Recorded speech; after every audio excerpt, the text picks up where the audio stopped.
Omelette তো তোমরা অনেক রকমই খেয়েছো, কিন্তু তোমরা কি কখনো ম্যাগি অমলেট খেয়েছো? যদি না খেয়ে থাকো তবে এইভাবে একবার বানিয়ে খেয়ে দেখো। আশা করি তোমাদের অনেক ভালো লাগবে। ম্যাগি অমলেট বানানোর জন্য আমি 1 প্যাকেট ম্যাগি সিদ্ধ করে জল ছড়িয়ে নিয়েছি।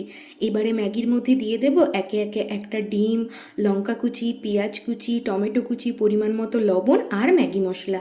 এবারে এই সমস্তটাকে ভালো করে মিশিয়ে নেব। অন্যদিকে একটা ফ্রাই প্যানের মধ্যে দিয়ে দেবো কিছুটা তেল। তেল গরম হলে দিয়ে দেবো ডিম মেশানো ম্যাগিটা। আমাকে একজন দিদিভাই কমেন্ট করেছে, ওয়াও, থ্যাংক ইউ দিদিভাই আমাকে কমেন্ট করার জন্য। তো দেখো, ম্যাগিটা একটা চামচের সাহায্যে গোল করে নেব আর উল্টে পাল্টে দুদিকটা ভালো করে সেঁকে নেব। তো রেডি হয়ে গেল আমাদের ম্যাগি অমলেট। আমার ভিডিওটি যদি তোমাদের ভালো লেগে থাকে তাহলে প্লিজ একটা লাইক কমেন্ট করে দিও। আর যারা যারা আমার চ্যানেলে নতুন আছো তারা প্লিজ আমার চ্যানেলটিকে সাবস্ক্রাইব করে আমার পাশে থেকো।